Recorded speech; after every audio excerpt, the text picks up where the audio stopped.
قرآن کا حسن ہے، یہ کلام کی بلاغت ہے۔ ہماری بدقسمتی ہے کہ ہم قرآن کے حسن کو نہیں پہچانتے، ہم اس حد تک نہیں پہنچتے جہد کر کے کہ قرآن کا حسن دیکھ سکیں، تو اس پر پردہ ہی پڑ رہتا ہے، پردہ ہی پڑا رہتا ہے۔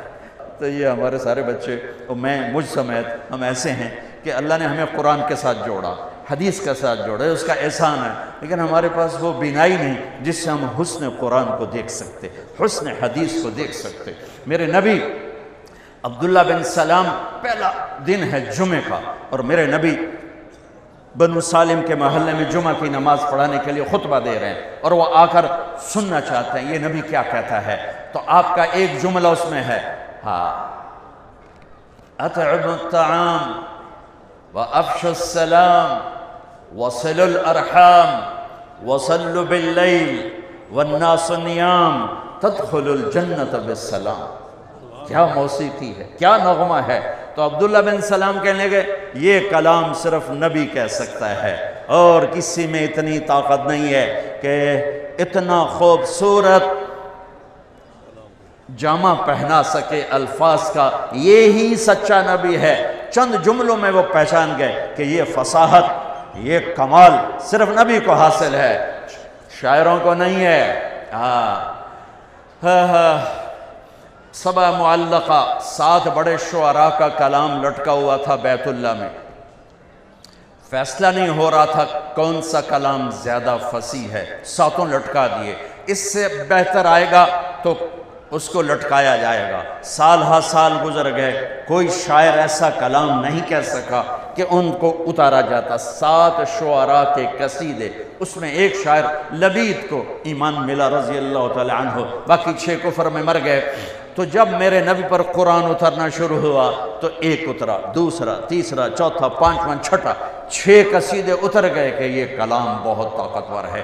لوگوں نے کہا امرؤ القیس کی بہن سے، وہ تو مر گیا تھا، بہن زندہ تھی، کہ تو بھی اتار دے، دیکھتی نہیں ہے محمد پہ کیسا کلام آ رہا ہے۔ وہ کہنے لگی ابھی میرے بھائی جیسا کلام نہیں آیا، جب آئے گا تو اتار دوں گی۔ پھر ایک آیت اتری سورہ ہود کی۔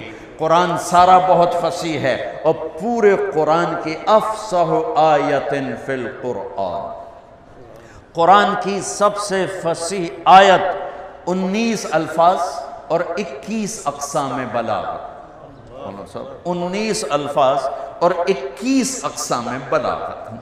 یا علامہ طنطاوی رحمۃ اللہ علیہ نے اپنی تفسیر میں ان سب کو ذکر کیا ایک ایک کر کے، کہ اس 19 الفاظ میں 21 اقسام بلاغت ہیں جو انسان کے بس کی بات نہیں ہے۔ وقیل یا ارض ابلعی ماءکی ویا سماء اقلعی وغیض الماء وقضی الامر واستوت علی الجودی وقیل بعدا للقوم الظالمین۔ یہ آیت 19 الفاظ، 21 اقسام بلاغت۔ تو یہ آیت اتر، امرؤ القیس کا قصیدہ چمک رہا تھا، قفا نبک من ذکرى حبیب ومنزل بسقط اللواء بین الدخول فحوملی ففوضع فالمقرات لم يعفر اسمها لما نسجتها من جنوب وشمعلی ترى بعر الأرآم في عرصاتها وقيعانها كأنه حب فلفل كأني غداة البين يوم تحمل لدى سمرات الحي ناقف حنظلي وقوفا بها صحبي علي مطيهم يقولون لا تهلك أسنة جملي وإن شفائي عبرة مهراقة فهل عند رسم دارس من معول ففاضت دموع العين مني سبابة على النحر حتى بل الدمع محملی۔ یہ اس کی ابتدا ہے، یہ عالی شان قصیدہ ہے جو امرؤ القیس کا ہے۔ جب یہ آیت آئی تو اس کی بہن نے کہا اس کلام نے میرے بھائی کے کلام کو توڑ دیا ہے، اور جا کر قصیدہ اتار دیا کہ وہ حسن کلام کو جانتے تھے۔ میرا دکھ یہ ہے ہم نہیں جانتے۔ مجھے یہ چیز سب سے زیادہ تڑپاتی ہے جب کبھی کوئی کتاب سامنے ہوتی ہے کہ ہائے کاش کہ ہم اس کے حسن سے پردہ اٹھا سکتے اس کا، چونکہ یہ ایمان بالغیب نہیں، یہ ایمان بالمحسوسات میں سے ہے کہ قرآن کا علم حسی ہے، محسوس ہونے والی چیز ہے، محسوس ہونے والی چیز ہے۔ عبداللہ بن مقفع ایک ایرانی عربی کا بادشاہ تھا، اور عرب بھی اس کے سامنے گھٹنے ٹیکتے تھے، پارسی تھا۔ تو لوگوں نے اس سے کہا غیر مسلموں نے کہ تو قرآن کے مقابلے میں کلام لکھ، تیرا گھر سونے چاندی سے بنا دیں گے۔ انہوں نے کہا مجھے 1 سال کی مہلت دو۔ 1 سال وہ بندہ صرف ضرورت کے لیے گھر سے نکلتا ہے اور سارا سال بیٹھ کے کلام لکھ رہا ہے، کلام لکھ رہا ہے، کلام، حتیٰ کہ 1 سال کے بعد وہ تیار کر کے کہتا ہے یہ کلام مسلمانوں کی کتاب کے برابر ہو گیا ہے۔ تو اب وہ لکھ کے باہر نکلتا ہے، پہلا دن ہے آج، وہ تھوڑا سا آزاد ہو کے باہر نکل رہا ہے کہ میں آج مسلمانوں کا مقابلہ کر چھڑے ہے۔